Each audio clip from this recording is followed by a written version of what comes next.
La 4G Batelma vous présente Nivavo. Labelcom, impression. Labelcom, la référence en impression numérique. Manulchano, Nivavo. Labelcom, la référence en impression numérique. Arifnat, miaraka amin'ny boky magique ny Blue Line TV. Manulchano, ni fampalalamba vao. Safidy tsara indrindra.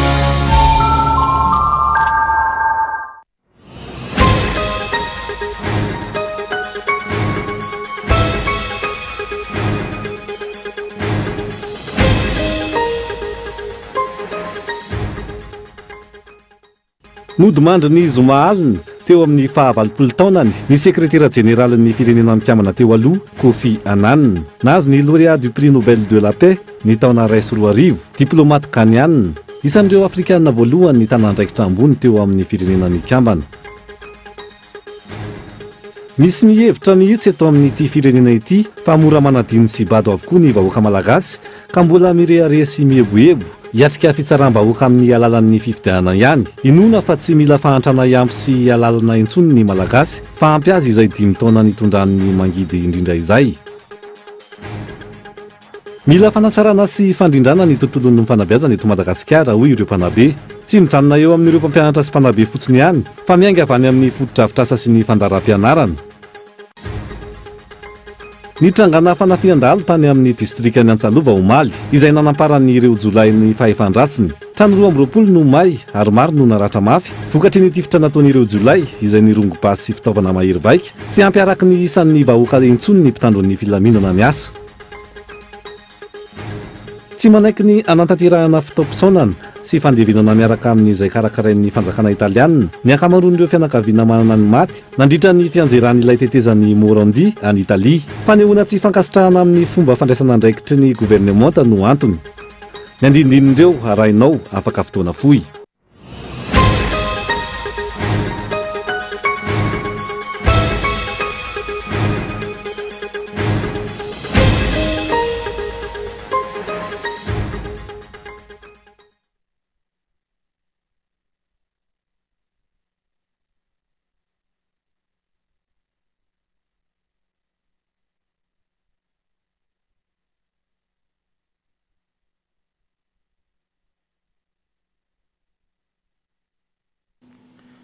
Meraba tompoko lahy finaritra tompoko vavy tonga soa ato amin'ny fampalalam-baovao ny ity takariva ity ary manasanao ihany koa anjo izany hatramin'ny farany hanomboantsika azy avy hatrany ary nodimandry ny Zoma Alina teo amin'ny fahavalopolo taona ny sekretera jeneraly ny firenena mikambana teo aloha Kofi Annan nahazo ny lauréat du prix Nobel de la Paix ny taona raisy roa arivo, diplomate ghaniana, isan'ireo afrikanina voalohany ny tanany andraikitra ambony teo amin'ny firenena mikambana.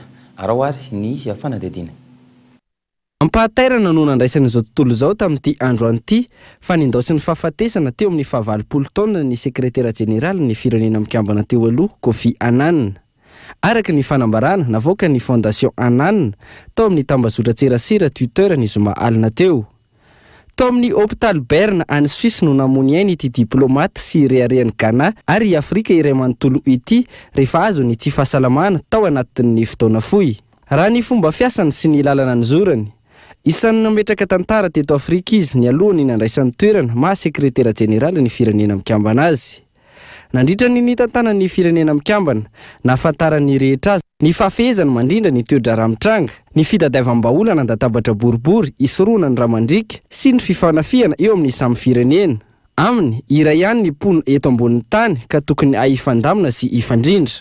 Naneho ny alahelony avy hatrany taorian'ny fandrenesany fahalasana ny Kofi Annan ny sekretera jeneraly am-perinasany ONU Antonio Guterres ary nanambara fa olona maherin'ny fahamarinana ity diplomate ghaniana ity.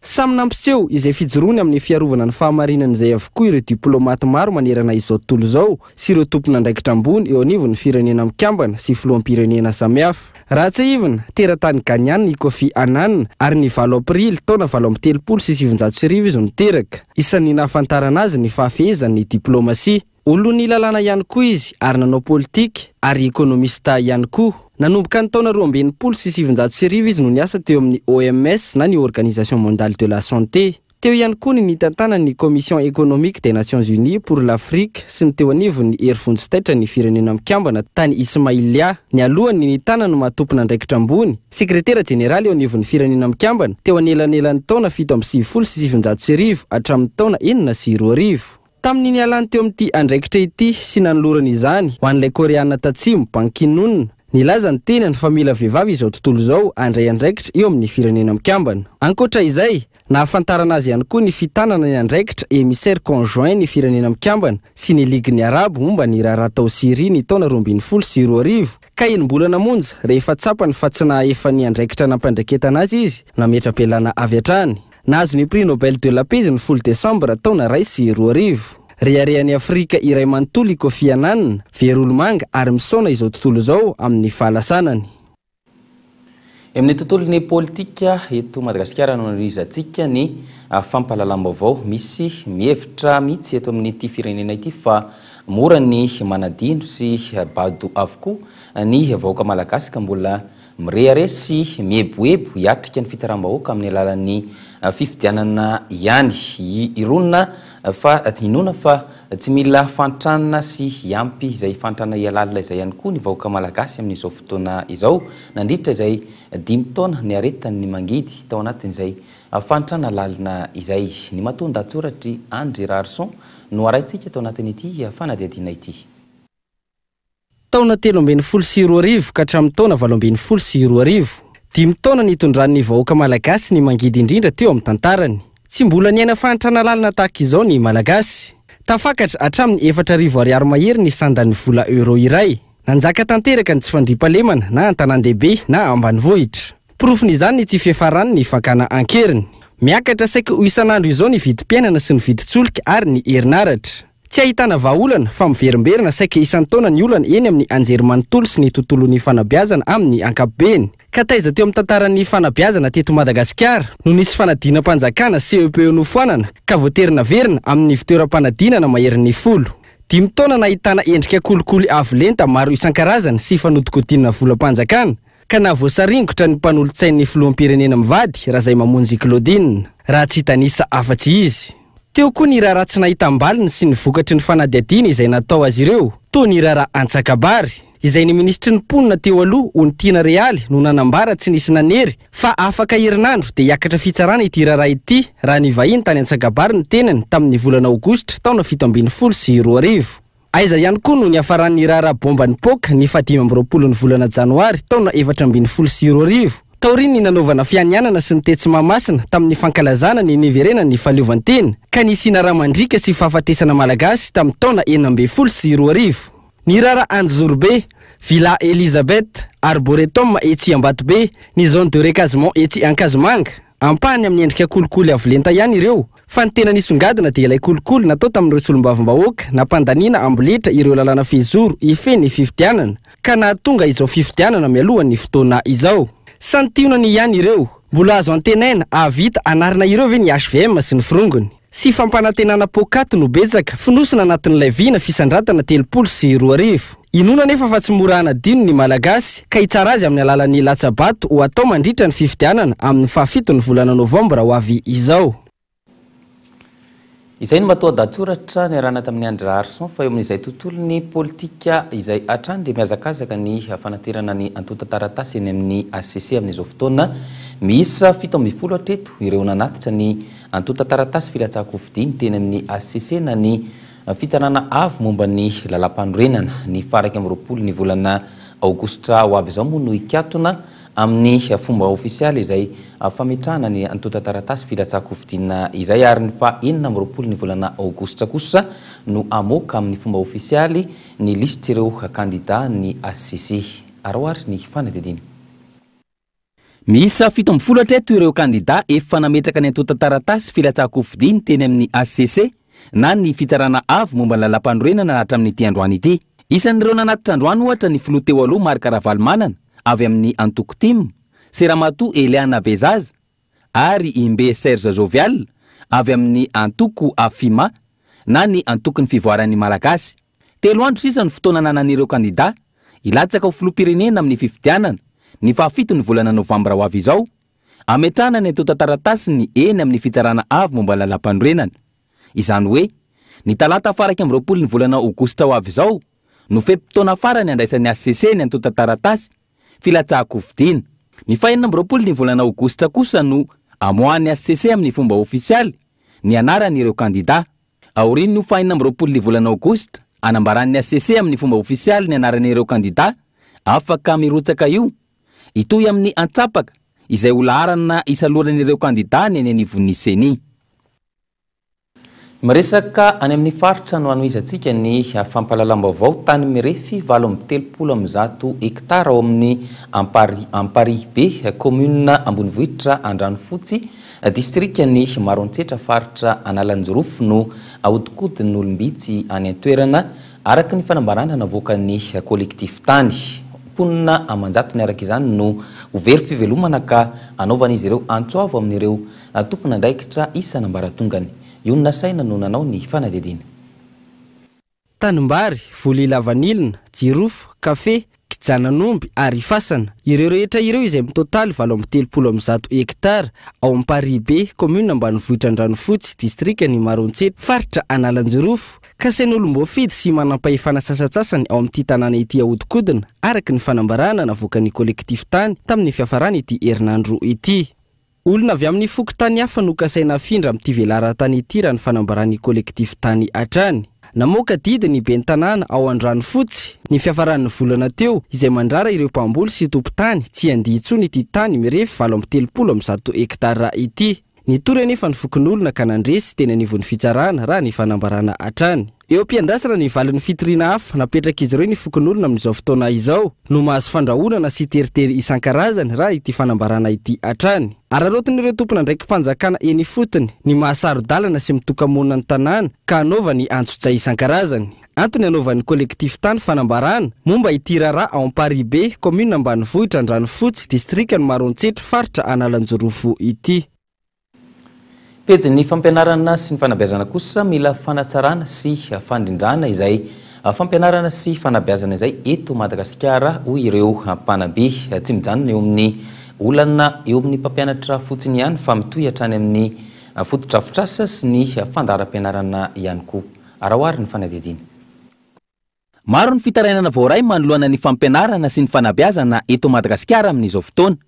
Ny fomba fampianarana, ny karama sy ny fikarakarana ireo mpanabe sy mpampianatra, ny mpianatra, ny fitaovana hoenti-mampianatra, ny efitrano fianarana sy ny maro hafa samy ahitana olana avokoa. Najoro araka izany ny sirena anadiady sy amantatra izay rehetra marary ny tontolon'ny fampianarana. Efa nisy ny fakana hevitra tany amin'ny faritra ary mbola isy ihany koa ny fakana hevitra amin'ny alalan'ny Kongresy Nasionaly. Marary ary mila fanarenana ny fampianarana sy ny fanabeazana raha ny fanazavana. Hatreto zany maro ny ray aman-dreny ny mpandraraha ny amin'ny faritrany indrindra moa ny mpanabe izay tena eo amperina mahatsapa fa tena marary ny fanabeazana amin'izao fotoana izao ary dia resy lahatra fa rariny dia rariny tokoa ny tolona ataon'ny mpanabe amin'izao fotoana izao ary zahay sirena dia manaiky an'izany zato isan-jato ary matoa zahay nindrotsaka tao anatin'ireny dia manaiky zahay fa marary ny mpanabe ary mila fanasitranana izy amin'izao fotoana izao mila fanatsarana, fandrindrana, hoavana ny fanabeazana eto Madagasikara. Ary rehefa miresaka tsika hoe fanabeazana, tafiditra amin'ny mpanabe, tafiditra amin'ny mpianatra, ny mpampianatra, ny infrastructure, ny fitaovana ampiasaina, ny programme scolaire, ao tafiditra ao anatin'izay fanabeazana izay daholo ary isan'ny eritreretin'ny sirena daholo zany. Raha ny hita nandritra izay 5 taona izay, lasa mba nijavatra ny fampianarana sy ny fanabeazana eto amintsika. Tsy mijanona eo amin'ny olana sedrain'ny mpampianatra ihany, fa mitohy hatrany amin'ny fandaharam-pianarana sy ny mpianatra ary ny fotodrafitrasa. Maro amin'ireo mpianatra no mianatra amin'ny sekoly tsy misy tafo, tsy misy varavarana. Zara raha misy mpampianatra. Ankoatr'izay, misy amin'ireo mpianatra no mandeha 5 na 9 kilometatra vao tonga any an-tsekoly sy ny maro hafa. Natao ny fandraisana ireo mpampianatra frama ho mpiasam-panjakana, saingy olana maro no niseho vokatra izany noho ny kolikoly sy ny fahafantaran'olona. Ary mbola maro ihany koa ireo mpampianatra iantoany iray aman-drenin'ny mpianatra. Ho sarotra ny amahana ny olana rehetra ireo raha toa ka tsy misy ny finiavany mpitondra sy ny fametrahan'ny fampianarana amin'ny mahazava-dehibe iankinan'ny hoavin'ny firenena azy. Izay makasika ny fampianarana sy ny fanabeazana feo amin'ny lafiny sosialy kosa manjaka ny tsy fandriam-pahalemana ary saika manerana ny nosy amin'izao fotoana izao tsy ampy araka ny isan'ny vahoaka intsony ny mpitandro filaminana miasa ankoatr'izay manampitrotraka ny tsy fandriampahalemana ihany koa ka antony mahatonga ny fiverimberenana izay tsy fandriampahalemana izay ihany koa ny fisin'ireo mivoaka ny fonja izay mbola mamerikeloka hatrany araoary ny fanadihadiana miaraka amin'ny Yves Richard. Ny mpanendaka ny maro anisa amin'ireo mpanao asa ratsy any anivon'ny fokony tany ilaina ny fanaovana fidinana matetika ataon'ny mpitandro ny filaminana mba hanamafisana ny tontolo ny fandriam-pahalemana miainga any anivon'ny fokontany raha ny hevitr'ireo olom-pirenena nanaovana fanadihadiana. Tsy fandriam-pahalemana eny anivon'ny fokontany misy anay dia ohatra hoe tsy afaka mandeha maraina be intsony ianao, tsy afaka mody hariva fa ratsy ny fandriam-pahalemana mitondra fitaovam-piadinao izy. Manaparitaka an'ireo mpitandro filaminana ireo izany tokony natao fanjakana. Atsika atao ndrenivohitra aloha tsy atao ndrenivohitra any aparitany indrindra dia saika miseho isan'andro andro manalina le tsy fandriam-pahalemana. Ny marina fa miezaka ny tompona ndraiky traisa tokaatony ny polisy zandary nefa mbola miseho foana zany isan'andro isan'andro vokasol'ny aina manjery olondra kely zao misy anako fa dia hitako hoe tsy dia misy ngamorotatoato fa mamalana zany le fisehoana fa tsy tena hoe fa hitako ny aina manjery dia presque hoe isan'andro misy foana. Ankoatra ny eny anivon'ny fokontany hanjakany tsy fandriam-pahalemana ihany koa ny lalan'ny pirenena fomba iray entina manamafy ny fitandrona ny filaminam-bahoaka ny fampitomboana ny isan'ny mpitandro ny filaminana ilaina ny fanamboarana ny lalàna velona manasaza ny mpanao ratsy ifanaraka amin'ny vaninandro misy ary tokony hojerena manokana ny antony fahatarany ny fandraisana andraikitra ny mpitandro ny filaminana hoy hatrany n'olom-pirenena tafaresaka tamin'ny mpanao gazety ny Cool TV FM. Ny tsy filaminana amin'ny kapobeany aloha tsy milamina aloha tsisy afaka amin'ny teny zany hoe milamina le izy fa mafimafy koa izy any amin'ny lalam-pirenena any zany izy mitaitaina koa ny mpandeha. Eto Antananarivo manokana tsy milamina koa indrindra fa amin'ny alina fa le izy zany misy moa zany nanana etaeta hoe ndeha asina fiembenana amin'ny alina lanaka ihany le olona. Ny zavatra hita hoe tsara zany zao efa misy dia ny fanidin'ny fokotany ireo lalakeliny idininy sy mivavady izy dia mba mandrimandry ambony ondana tsara ny lohan'ny olona araka zany ny isan'ny mpitandro filaminana mihodina mpitandro filaminana mandeha amin'ny tomobile ambony goudron fa tsy any amin'ny lalakely any amin'ny tanàna sarotra any le satria na mitranga aza ny ataontsika hoe asa ratsy dia elaela vao tonga amin'ny polisy. Raha ny hevitr'ireo olom-pirenena nanaovana fanadihadiana dia tokony atao vaindohan-drarany izay mpitondra hitondra eo ny fametrahana paikady matipaika hoentina merenana ny fandriam-pahalemana izay antoka lehibe ahafahan'ny olom-pirenena miatrika ny asa fampandrosoana. Ny vakitrano sy ny sito mahery ary ny ariposy araka izany no tena mampitaraina ny mponina eto andrenivohitra amin'izao fotoana izao fa ny asan-dalo kosa ny any amin'ny tontolo ambanivohitra any amin'ny distrikany Antsalova ny tranganana fanafian-dahalo mahery vaika ihany koa omaly izay nanaparan'ireo jolahy ny fahefahan-dratsy ny trano rombropolo no may vokatra izany ary olona maro no naratra vokatry ny tifitra nataon'ireo dahalo izay mirongo basy sy fitaovam-piadiana mahery vaika. Araoary ny fanadihadiana. Mirongatra izay tsisy ny tsy fandriam-pahalemana any amin'ny distrikana Antsalova ankehitriny ao anatin'ny faritra Melaka. Dahalo misy roapolo izay mirongo fitaovam-piadiana mahery vaika indray no nanafika ny fokotany Antsanolo ao anatin'ireo komina Bekopaka Omaly. Ny refotrefitra ny basy ny tany antoerana ary trano rombropolo mahery no may nodoran'ireo dahalo. Misy tamin'ireo fokon'olona ihany koa no naratra mafy vokatry ny tifitra. Omby maro no lasan'izy ireo. Lesoka raha ny loharanam-baovao azo ny tsy fananan'ireo mpitandro filaminana fitaovana hoentina ny anjehana ireo dahalo. Ilaina araka izany ny fanamafisana ny fiarovany vahoaka sy ny fananany ary ny fampitombonana ny isan'ny mpitandro filaminana any amin'ny faritra mena. Ny zandary moa tsy manana moto na tsy manana automobile manina favakelotra matetiky tany ty fandriam-pahalemana ty rehefa za imbofidina ny beny tanàna na za sombavam-boaka dia matetika telefona fa tsisy fiainy zay zany le manahirana. Raha fa mba mandefa olana reo tsy mandefa olona dimiaina fa tokony mba mandefa olona ny camion tena mirongatra ny manana fa dia zao ny mpitondra rombo zany makatetsy olonandidy dia tsy maintsy escortena miaraka fifidianana iny ka zay mahatonga anay miteny foana hoe manena moa raha mba gonflena ny effectifa dia mba amena fitaovana reo gendarme sy asy-bahoaka. Angatan'ireo vahoaka ihany koa ny amerena ny dinam-paritra izay isany nampilamina ny vahoaka. Tsy tokony hisy ny sakana avy amin'ny fanjakana amin'ny famerana ireny dina ireny. Zay mahatonga anay milelalela miresaka miteny foana mitasy dia tsangany dia ny dina zany mivaraliza le dina satria ohatrany tsy mazoto ny fanjakana angamba raha zakako azy mampiasa izy ity ka zay tsy maintsy milongatra ny atao hoe ny vahoaka aloha tsy maintsy fotsa amin'io zay tena marina satria resaka mandeha amin'ny ombafity zao na anay fanjakana na sy anay fanjakana efa tsy maharesy sananay andeo dina tao ifampifezana zay zany. Mandritra ny tompon'andraikitra araka izany ireo olom-bafidana toerana indrindra fa ny vahoaka izay mandry andiran-jatsy eo amin'ny tsy fandriam-pahalemana izay nirongatra tatoato. Ny olona tsy fandriam-pahalemana tahaka izao no tokony ampiasana misimisy kokoa ny teti-bolona tokana ho an'ny filaminam-bahoaka. Etsy-ankilany ilaina ny fanamafisana sy ny fampitomboana ny isan'ny mpitandro filaminana sy ny famatsiana fitaovana any amin'ny faritra izay anjakany ny tsy fandriam-pahalemana. Meloany anoizantsika ny fampalalam-baovao dia isento kely amin'ireto dokavaritra ireto aloha isika aorian'izay dia iverina eto indray iresaka ny vaovao ara-kolotsaina eo ihany koa ny asa miavaka ao amin'ity androany ity ny vaovao ara-panatanjahantena sy ny maresaka avy any ivelany. Dahoary.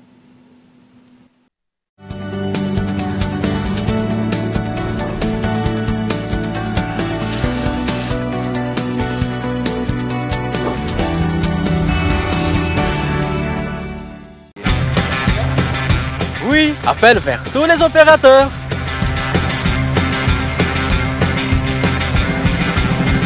Oui, appel à l'international inclus.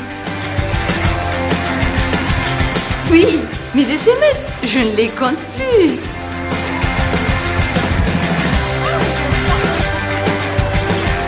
Et oui, l'Internet à la vitesse 4G. 0,5 arrière par seconde vers FAF et Club First. 1 arrière vers Telma et 3 arrière vers les autres opérateurs. Vous aussi soyez First. À partir de 10 000 arrières, First Premium. Et découvrez toute la gamme First sur www.telma.mg ou rendez-vous en Telma Shop. Telma, sa feed que numéro 1 Malagasy.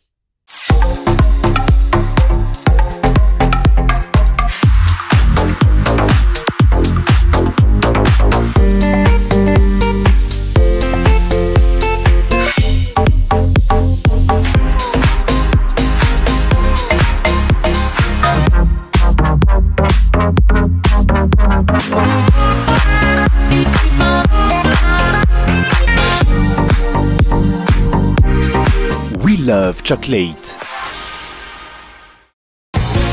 Arifnat, miaraka amin'ny boky magique an'ny Blue Line TV, ny foot, film, série, dessin animé, ny vaovao maneran-tany, télé-réalité.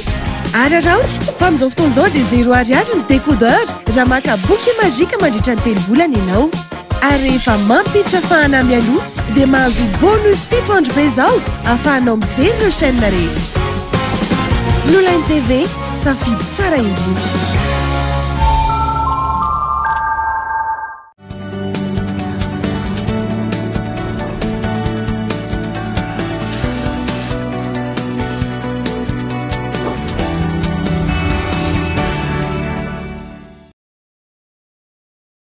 Le président est inquiet étant donné les derniers rapports.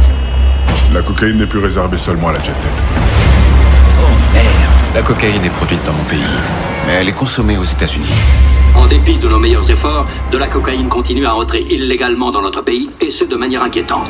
Pablo n'a mis que 10 ans à bâtir l'industrie la plus rentable de toute l'histoire. Plus de 2 milliards de dollars en moins de 2 ans. Je suis la seule journaliste autorisée à assister à leur premier congrès. Les drogues produites dans votre pays entrent dans le mien. Et cela nous inquiète. Jusqu'où tu comptes aller, Pablo? Pablo Escobar Gaviria a bel et bien été élu représentant à la Chambre des députés de Gracias. Le ministre de la Justice a été assassiné.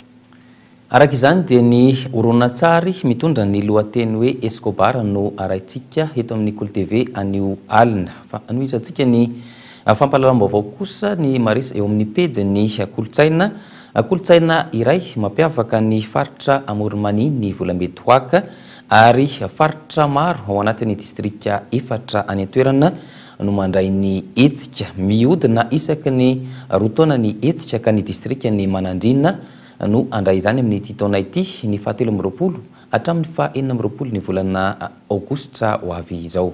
Arahoary ny fanadidina. Akalvy fito ny fiasignana izay maniny aroa ave fa ny sokela sy ny fagnina ny mahasoan'ny moniny.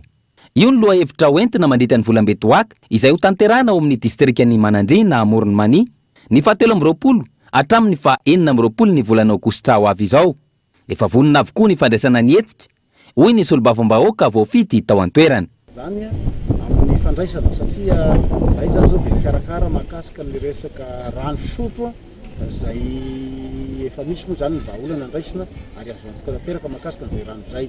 Eo ihany koa ny amin'ny lafiny jiro satria raha antsika mahita fa ny jiro aty Manandrina moa dia adiny enina isanandro ihany dia efa miomana ihany koa zany amin'ny fikarakarana an'izay ny andehanany ao anatin'ny 420 ora mandritra ny fotoana zany fankalazana ny Volambedoaka atao to Manandrina ity zany dia efa azo lazaina hoe misy ny fandaminana mahakasika an'izay ary azo antoka fa ilamina zany zay. Eo ihany koa ny amin'ny resaka fandraisana amin'ny fotodrafitrasa andraisana andreo vahiny maro be zay tonga aty zay vinavinaina hoe any amin'ny olona any no vahiny ho raisy ny distrika Manandrina amin'io efa mikarakara mahakasika ny efitrano fandraisana andreo vahiny ndreo zany izahay sy ny mombaomba an'izay. Eo moa ny amin'ny lafiny fandriampahalemana dia saorana tokandraikitra satria efa tonga mihatrana aty amin'ny distrika ny Manandrina zany hoe atao amin'ireny distrika zany ireo mpitandro filamina. Amin'ny resaka lalana ihany koa dia efa atao hoe fanomanana handraisana an'izay dia efa manao moa zany misy ny fanamboarana ny lalana amin'izay toerana tena hita hoe ratsy. Kolotsaina iray mampiavaka ny faritra Amoronmany ny Volambedoaka ary faritra maro ao amin'ny distrika efatra miaraka amin'ny Imadiala ny mandray ity Volambedoaka ity. Mihodina isaky ny roa taona ny hetsika ka ny distrika ny Manandrina no andray izany ny 13, 14, 15 ary ny 24 ny volana Aogositra ho avy izao. Zava-dehibe ny hetsika tahaka izao ahafahana manome hery ny kolotsaina malagasy izay efa mitady ho very amin'izao fotoana noho ny antony maro samihafa. Ny fanjairana baolina kitra asa iray ataon'ny Manantsoa Albert atao anatin'ny taona maro namelomany ihany koa ny ankohonany no hoentina aminao atao anatin'ny fanadihadiana izay indray no asa miavaka hoentina aminao atao anatin'ny fampahalalam-baovao amin'ny teny ity dia izay resadresaka ny fanaovany tamin'ny Iona Saina.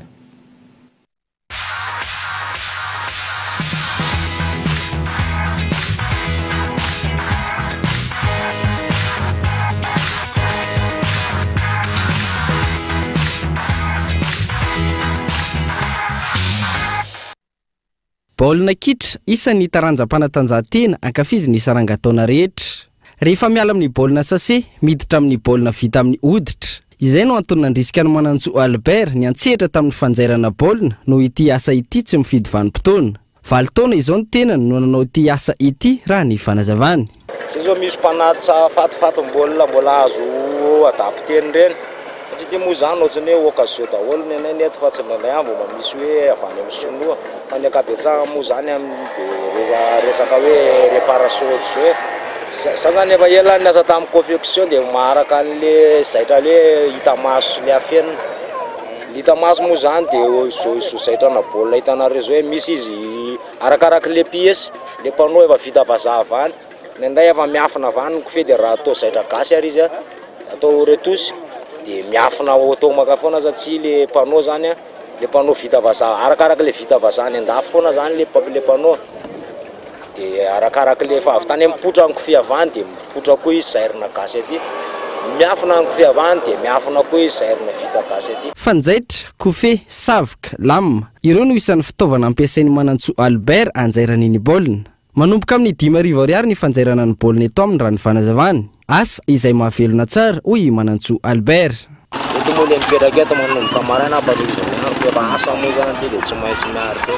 Mahavelona satria ny fanontanianareo zay aloha zany aloha tsy hoe tsy hita zay hoe tena mahavelona azahoana automobile na hoe fa ny hoe amin'ny ao ara-tokantrano zany aloha milamina tsara ny sarababem-bahoaka koa raha misy mba hoe mifanampinampy mba mifampisambola kely hoe samy matsika dia mifamme ty rakorapiko tsy maintsy mbola anao réparation ery dia mama afaka mifanampy amin'ny tanàna zany samy sahirana ty zany raha tena tiana amity zany dia se zany mba tokony hoe mba ho alainy ohatra hoe reny le mba manana stockage mbôly reny mpanakarena reny mahatonga bola amin'ny cotonnerie reny raha misy ny défaut d'origine tokony mba maka zany zay zany mba fandriny mba tafiditra am'ireny dia mba mikaraha mamambolana maromaro mba mahazo fatom-bola any amin'ny karana hoe tsy tia misony misy fa hoe rovitra be any dia afaka mba manapita ny tia toerana ndray ty misy baolina fa zay tsy afaka ny anjaitsatsony ao anatin'ny iray andro mahazaitra baolina hatramin'ny 520 izy miankina amin'ireo izay tonga manjaitra baolina eto aminy raha ny fanazavany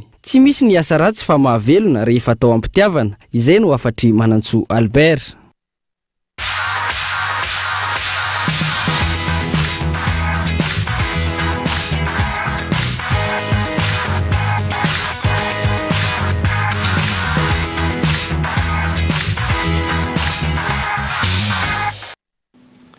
Eo amin'ny tontolon'ny fanatanjahantena taranja baolina kitra endrika hafamaranana kely ny fionany eo amin'ny Elgeco Plus ny Knaps rampitso eny amin'ny kianjany votovorona izay tafiditra ao anatin'ny poule des As. Araoary ny fanadidina. Hito rampitso ny dingana farany edina ny tompon-dakany Madagasikara eo amin'ny tontolon'ny baolina kitra. Ekipa efatra no miadiny lohany araka izany ny Elgeco Plus Analamanga, ny Fossa Junior Boeny, Knaps Sportitas ary ny FC Vakina Karatra. Hampiatrano ny ekipa ny Analamanga eo amin'ny kianjany complexe sportif votovorona ny ekipa ny Knaps Sport rampitso. Ity fiaonana ity izay endrika ho famarana kely araka izany satria adiny samy resy tao anatin'ny andro faharoa. Ny ekipa ny Elgeco Plus raha teo izay tsy maintsy mitady fandresena rampitso raha mbola te handrombaka ny amboarana Madagasikara. Na izany aza manombantombana eo amin'ny fandresena ny Knaps Sportitas izay mbola tsy resy teo an-kianjany. Ny ekipa ny Knaps Sport raha teo izay tsy manana afa-tsy ny isa telo hatreto. Ankoatra izay andray ny Fossa Junior amin'ny kianjany Velodrome Antsirabe ihany koa ny FC Vakina Karatra. Fiona izay tala kotokotoka tokoa satria efa nahazo fandresena teo an-kianjany ny FC Vakina ary mieritreritra ny hanohy izany rampitso amin'ny fionany amin'ny ekipa ny Fossa Junior Boeny. Ny ekipa ny Fossa Junior raha teo izay mitarika vonjamaika hatreto izay manana isa enina taoriany andro faharoa izay mikasa ny aka isa telo indray rampitso. Iankiran'ny zavatra maro araka izany ity andro fahatelo rampitso ity izay mety ahitana taritra sahady izay androbaka ny amboara eo amin'ity tontolon'ny poule des As ity. Ny maresaka avy any ivelany any Italia tsy nanaiky ny fanatanterahana fepitaona fisaonana sy fandevenana miaraka izay karakarainy ny fanjakana italiana ny ankamaroany ireo fianakaviany manamanjo nandritra ny fianjerany ilay tetezana atao Morandi any Italia. Ny fanehoana tsy fankasitrahana ny fomba fandraisana ndraikitry ny gouvernemanta no antony izany. Fanadidina eo amin'ny sariny France 24. Efatrandro taorin'ny trangan'ny loza ny fianjerany tetezan'ny Morandi kely ny finoana amin'ny mety ahitana olona mbola velona raha ny fijeriny be sy ny maro. Nanomana fiara-mory sy fotoam-pisaonana iraisana ny fanjakana italiana tamin'ity andro an'ity izay nokasaina ho tanterahana tao amin'ny fobe mpampirantiana teo an-drenivohitra arahina lamesa lehibe hatriny ireo olom-panjakana ambony any an-toerana. Nitranga nefa ny olana izay tsy nampozin'ny fanjakana, fianakaviana maro no tsy nanaiky ny anatrika izany. Toa ity raim-pianakaviana iray ity. Mon fils n'est pas juste mort. Tsy maty fahatany ny zanako fa maty miaraka tamin'ny olona hafa. Maty miaraka aminy aho. Nefa mila mamory ny heriko rehetra aho. Anehoako fa tsy namono teny izy efa-day fa olona tiany fianarana. Tiany loatra ny zanakay ary sitrakay raha ty aminay no iandrasana sy sanana ho azy satria aty mifanohana izahay ary mifankahery. Ici, nous nous sentons soutenus. Fianakaviana 720 amin'ireo 730 no tsy nanaiky ity fisaonana sy fiara-mioro iraisana ity raha ny antotanisa tamin'ny gazety mpiseho isan'andro iray italiana. Fahadisoan'ny fanjakana ary tsy misy afa-tsy ny fanjakana avelan'izy ireo hitranga ny loza avy eo izy ireo ianino mandray andraikitra. Taorian'ny fahafatesin'ny olona maro ireo ho hita eo indray aheka lesona ve ity fanjakana ity satria hatreto tsy manao na inona izy ireo. Hatreto mbola tsy fantatra ny fototra nahatonga ny loza nitarika ny fianjerany tetezan'ny Morandi mandeha ny fanadihadiana. Ny orinasa Austrade no tondron'ny fanjakana italiana ho tompon'antoka tamin'ny fitrangana ity loza ity. La concession en charge du tronçon d'autoroute où se trouvait le pont. Ny maresaka avy any ivelany no mamarana ny fampahalalam-baovao tamin'ny teny ity ankasitrahany ianao nanaraka izany hatramin'ny farany mametraka ny veloma mandra-pitafary ho amin'ny manaraka indray veloma tompoko.